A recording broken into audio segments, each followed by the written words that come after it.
जळगाव जिल्ह्यातील शेंदुर्णी नगरपंचायतीने आरोग्य आणि स्वच्छतेवर यावर्षी कोटी रुपयांचा ठेका देऊन सुद्धा शहरातील घाणीचे साम्राज्य संपायचं नाव घेत नाहीये।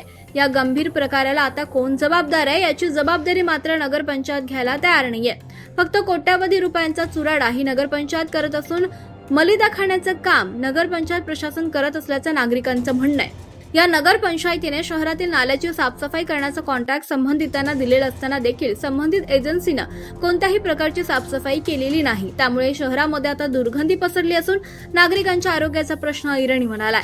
नगरपंचायत प्रशासनाला वारंवार शहरात वेगवेगळ्या भागातील वॉर्डमध्ये जे काही गटारे आणि नाले आहेत ते साफ करण्यासाठी तात्काळ मागणी नागरिकांनी केली होती। तक्रारी देखील केल्या होत्या, मात्र त्या तक्रारींकडे सुद्धा नगरपंचायतीने पूर्णतः दुर्लक्ष केलं आणि त्यामुळे आता हे सदरील गटार किंवा नाले साफ करण्याची वेळ दुर्दैवानं काही नगरसेवकांवरच आली। दिनांक 23 मे 2024 रोजी शनिवारी वॉर्ड क्रमांक 10 मध्ये स्वतः नगरसेवकाचे पती तुकाराम पाटील, वॉर्ड क्रमांक 11 मधील नगरसेवक सुनील शिंकर यांनी स्वतः नाले सफाई केली।